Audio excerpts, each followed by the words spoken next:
Welcome to the Heavy Spoilers Show. I'm your host Paul, and in this video we're breaking down the trailer for Captain America Brave New World. Throughout this video we're going to be going through the Easter eggs, hidden details and things you might have missed. We'll also be talking about how it links in with the comics and what happens in the Red Hulk storyline. Now, I was supposed to be at the Deadpool and Wolverine early sneak peek screening today with Hugh Jackman and Ryan Reynolds, but Marvel decided to drop this as well, and unfortunately work's got to come first over me swanking about on the red carpet trying to pitch my Squirrel Girl movie. Hopefully though you guys enjoy the breakdown, and if you do, please hit the thumbs up. With that out of the way, thank you for clicking this. Now let's get into A Brave New World.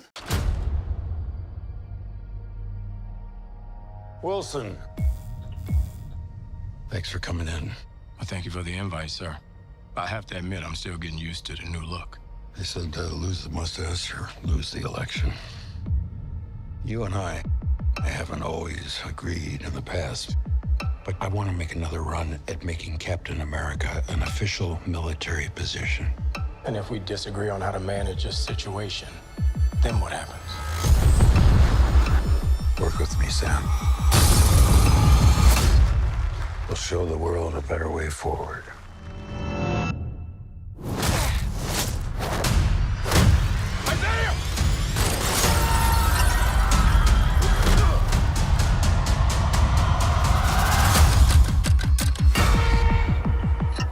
Sir, your inner circle's been compromised. Either you can't see that, or you don't want to. What if it's a trap? Global power is shifting. You're just a pawn.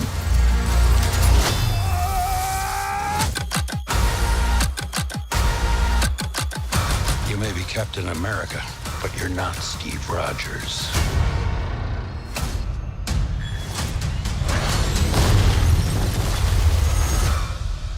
You're right. I'm not.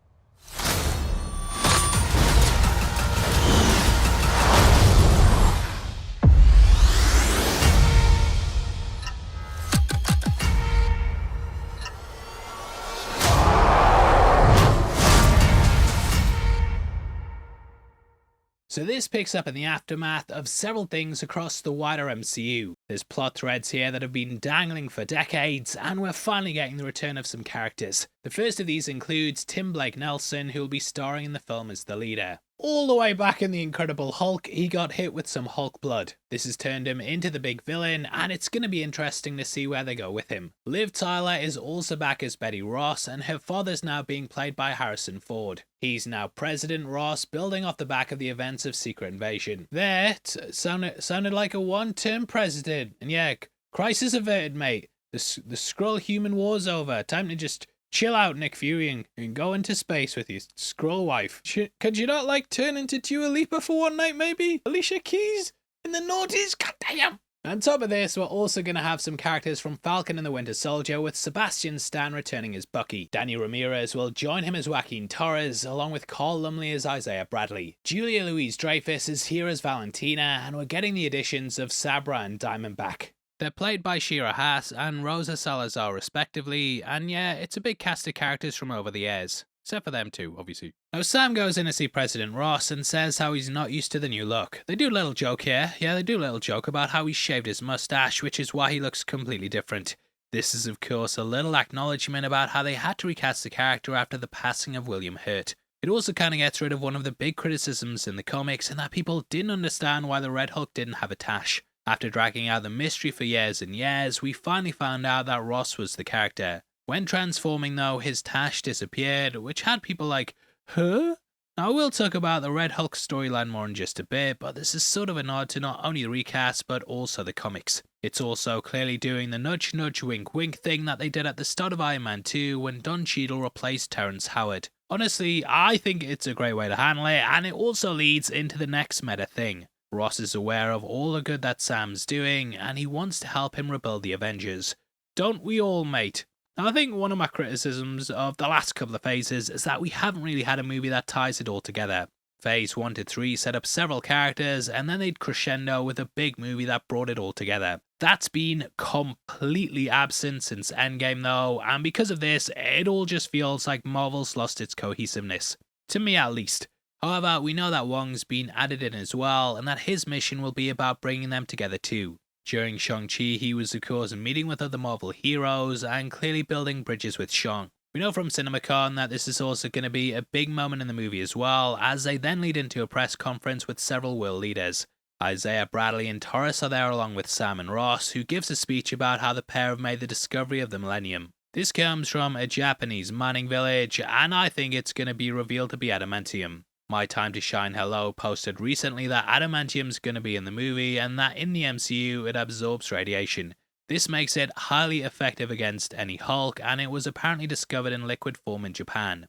Since then, they've been turning it into a metal, and yeah, it's going to be a big part of the movie. Just this week, Feige also announced that Deadpool and Wolverine's the X-Men's introduction into the MCU, but I do wonder how they're tying stuff in. Japan hasn't really had much attention in the MCU beyond a couple of scenes. So them adding this in is kind of following the usual thing where a country's found to have a specific valuable mineral. Kind of like what they did with vibranium and Wakanda. Beyond that though, in the comics, adamantium's actually an ally, so it's going to be interesting to see how they include this in the movie. I don't know whether it'll be naturally occurring or if they're going to bring it across in other ways. Now, according to My Time to Shine Hello, the leader's then supposed to attempt to steal it, and he attacks the meeting. Playing music over the speakers, this activates the sleeper cells within the room akin to the Winter Soldier. This includes Isaiah Bradley, who begins attacking the president. It's Sam versus Isaiah, with the latter then escaping. We really don't know what happened to him when he was in jail, and he may become a weaponized super soldier. This is something that of course happened to Bucky, and we know Hydra were attempting to make more in Civil War. So yeah, it's all kind of just bringing it together and building off the back of the Winter Soldier in a way that causes paranoia amongst the team. Now as for Sabra, there's a lot of back and forth online about what exactly is going on with the character. We do know that Serpent Society was originally supposed to be in the movie, but according to Daniel RPK, they've now been removed. When Feige announced Captain America 3, that came with the title Serpent Society, and though it's now being said it was a joke, you do start to wonder. We know Batman v Superman made Marvel make Civil War, and they are constantly changing things. So Serpent Society have been removed from the film, which kind of sucks because Seth Rollins was hyping it up, and it would have been interesting to see him in the role. Release the Rollins cut! As for Sabra, there were some accounts saying she'd been removed as well, but I've been unable to verify this. Now, the controversy surrounding her comes from the fact that she's an Israeli state hero, akin to how Captain America is used for, well, America. There was even a fan movement saying if she's in it, we ain't buying tickets, as she's explicitly pro-Israel. Obviously, in today's current climate, it's caused a lot of controversy, and there are talks about boycotting the movie. The issue is, though, that there's not really a way that Marvel can win with it. If she leans too much to one side and that she's pro-Israel, then it's going to cause issues with one group of people, and if she's critical of her government, then it's going to cause issues for another. The movie is of course still not releasing until February, so a lot could change. However, from all that I can find, she is still in the movie, but they removed any references to any ongoing conflicts. I still wonder if they'll remove her completely, because again that could cause its own backlash, and they've of course changed the original title to move away from real world things. Now, we do know that there's been 22 pages of reshoots added into the film, and that this has added in Giancarlo Esposito. Reportedly playing G.W. Bridge, he was first introduced in X-Force 1. A major in S.H.I.E.L.D., he's an expert in hand-to-hand combat and also the use of firearms. Because of his network of spies, he also has alleyways into any part of the world that he'd like to gain access to. G.W. Bridge set up Six-Pack in the comics, and he is sort of a shady character. I do wonder if that's how Sharon Carter's going to come into it, and as we know, she was the power broker. He may have even been the person on the other end of the phone, but yeah, that's something they'll have to retcon in because he's just been added in reshoots. We don't know, mate. The only thing we know is that he's called George Washington Bridge, which great bit of trivia there. Now, there's even the thought that he might replace Nick Fury due to Samuel L. Jackson getting older. Though he still looks great, mate, not slagging you off. Guy's 75, so there have been theories that he could replace him in the role. Now, when we last left Joaquin Torres, we saw him eyeing up the Falcon wings with this foreshadowing what was going to be happening to him. In the comics, he takes over the role of the Falcon and even goes through some weird stuff, which we're going to talk about. Now, this all started off in Captain America Sam Wilson issue 1, where he was kidnapped by the Sons of the Serpents. Sent to Carl Malus, he was experimented on and turned into a Falcon-human hybrid. Aye! It was a weird arc though, mate. Like, Sam got turned into a werewolf, and yeah, them comics, mate, them bloody comics. I don't think they're going to be going that way in the movie, but you never know. Either way, we know he's going to be wearing a sort of green combat suit that's akin to his one from the comics. However, to me, it also takes clear inspiration from the Vulture, with it being more like a jet fighter pilot suit. Really excited to see Torres in the movie, as his character was one of the cool things to come out of the Sam Captain America run. Other than being like half Falcon, half man thing. I know some people like it, but just not for me, mate, just not for me. But I like that he can fly. Now, as for Steve Rogers, I do have a feeling that he'll show up in some form or another. The last time we saw him in the flesh was for Endgame, and then they joked about him being on the moon in Falcon and the Winter Soldier. In the comics, we got an older version of the character, but it was during Sam's run that the age got reversed. Through some cosmic cube magic, he was made young again, and though I don't think they'll do that specifically, they may do something similar. There have been loads of rumours that Chris Evans is coming back, and I do think that we'll also see him in Secret Wars. So I think this movie might tease his return, but that's just a theory time, man at a time. Theory time shirts available below video. Now I also think we'll be seeing further seeds planted that lead to the Young Avengers. Eli Bradley was introduced during Falcon and the Winter Soldier, and it makes sense to further lay some seeds here. The Marvels ended with a tease towards them, and we could build out and create that from this movie. Now as for the Red Hulk, he first debuted in Hulk issue 1 in 2008. This came in the aftermath of World War Hulk, in which Bruce Banner had been locked into a Hulk Gamma base. One of these appeared in X-Men 97, and they were built to contain Hulk characters. However, something strange was happening, as there appeared to be a Hulk-like figure on the surface destroying things. During this time, Ross was also apparently killed, though this was revealed to be a life model decoy. There was a lot of mystery around the character, as like I said, no one really knew who he was. This was the first real Hulk in which we had no idea who he was when he hulked down, and Ross's death threw in a red herring. Betty Ross was also revealed to be the Red She-Hulk, which was another twist that I think they could do in the movie. Now how I think this might tie in with the greater MCU ties in with the Intelligentsia. Introduced during She-Hulk, they were trying to get some of her Hulk DNA. We saw with Todd how this gave him the powers of a Hulk, and maybe Ross has managed to get his hands on it. However, we also don't know what the military sees when they grab the leader's experiments, and perhaps they've had it all this time. Ross was able to make the abomination, and thus we could possibly build off the back of that. I did think that the leader might have been the one behind the group, but it did turn out that it was just Todd, I think. No idea what's canon from that finale, because the fourth wall breaking thing might have retconned the whole bit. Either way, in the comics, the leader was a part of them, and I think with him being the villain, that'll make sense too.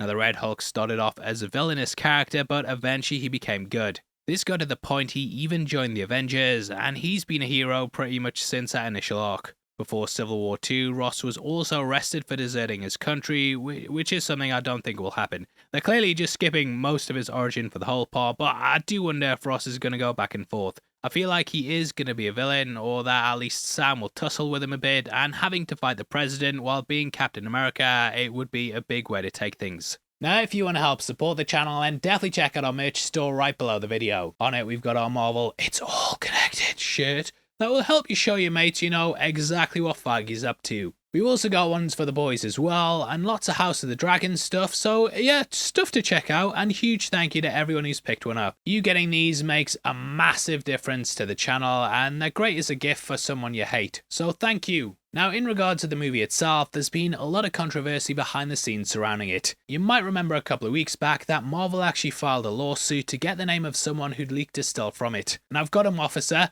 I've got him. His name's Ryan Airy. Addresses.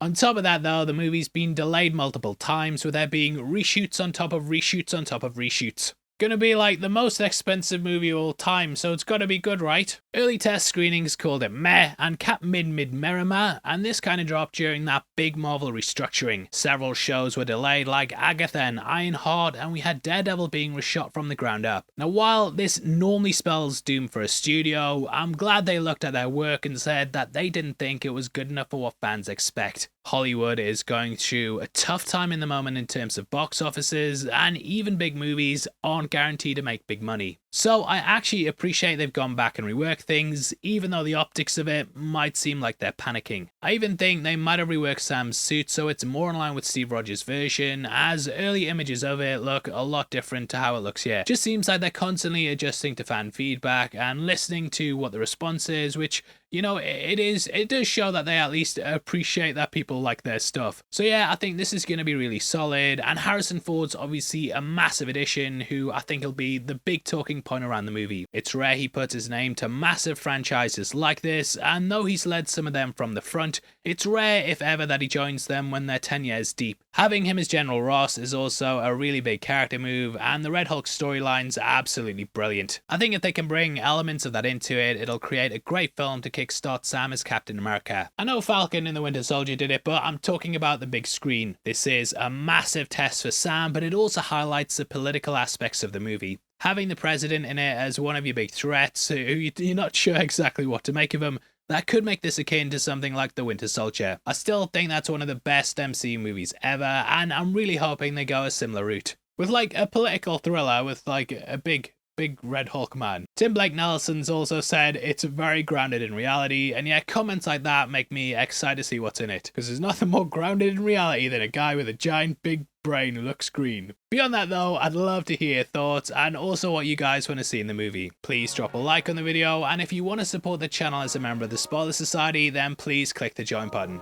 You'll get early access to videos every week, and it goes a massive way towards helping us out. If you want some else to watch, we've got a breakdown of the boys on screen right now, so definitely head over there right after this. Huge thank you to everyone who's already watched it. If you haven't, what the hell are you doing? And hopefully I'll see you on the next one. We've got House of the Dragon also coming up on Sunday, so yeah, I'll see you around for that, mate, as well. You take care of yourself. You've been the best. I've been Paul. I'll see you next time. Goodbye.